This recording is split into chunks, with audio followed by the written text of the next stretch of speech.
Kakain na naman?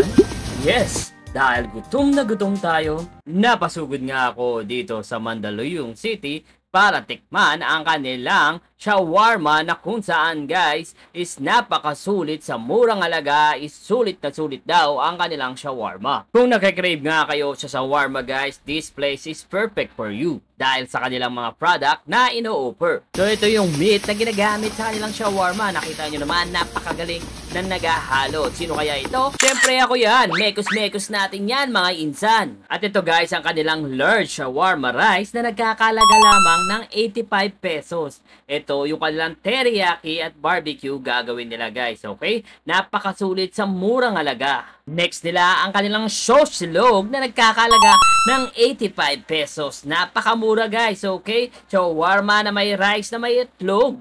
So umorder nga tayo ng tocino silog at classic silog. At umorder din tayo guys ng dalawang rice bowl. Ang flavor na in-order natin ay chicken kebab at rima. Ito yung pinaka bestseller nila dito, kaya nga naman umorder tayo niyan. Ang rice bowl nila dito ay nagkakalaga lamang ng 59 pesos. Napakamura at napakasulit. At syempre hindi natin palalagpasin ang original na pita shawarma na may 8 flavor. Kaya umorder din tayo ng pita shawarma, yung best flavor or bestseller nila dito na tapa at beef kebab. Talagang 69 pesos only for solo and buy one take one for only 119 pesos. Additional 10 pesos lamang kung gusto mo mag-add ng cheese. At syempre guys, ito ay mabibili nyo dito sa Mr. Show. Located at 173 A Bonifacio, Agdan, Bato, Itaas, Mandaluyong. For more information, you can visit their official social media account for more information. Pagpunta mo dito guys, napakalawak naman ng kanilang dining area. Pwede ka kumain agad-agad at nakita nyo naman guys, dinudumog na ng tao. So wag na natin patagalin guys, tikman na natin to.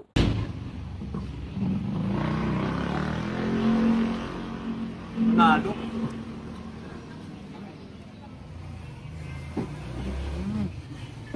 So ito guys, sa kanilang pita shawarma na tapa.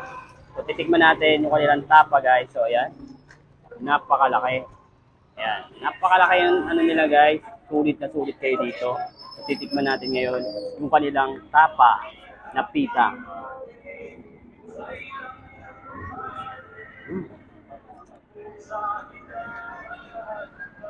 Guys, panalo to.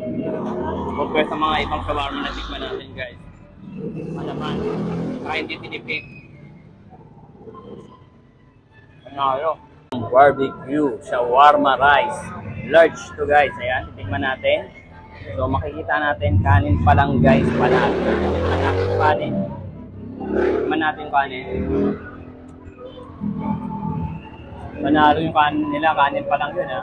Tingnan natin pag may kasama ng shawarma saka barbecue flavor. Ayan.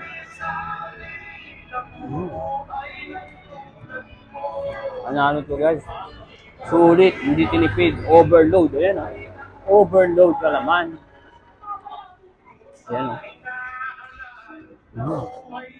Panalo. Guys, ayan. Panalo, masarap.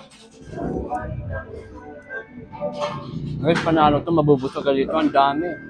Overload ka naman. Hindi tinipid sa kanin. Sa, ayan o. Sa Java rice niya. Panalo, Java rice pa lang guys, panalo na. Okay, ito yung kanyang silog. Ayan. Tignan natin guys, may egg yan. Ayan, may shawarma. Ayan. Then may Java rice din kayo guys. Ayan. Tignan natin.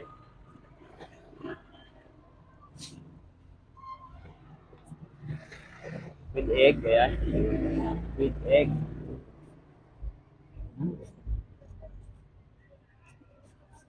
Ang sarap ng combination ng egg saka ng ano,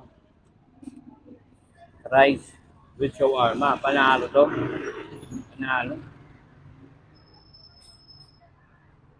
At ayun na nga, nausgahan na natin. Mas maganda siguro kung kayo mismo ang humusga kasi hindi lahat ng masarap sa akin is masarap din para sa inyo. Ano?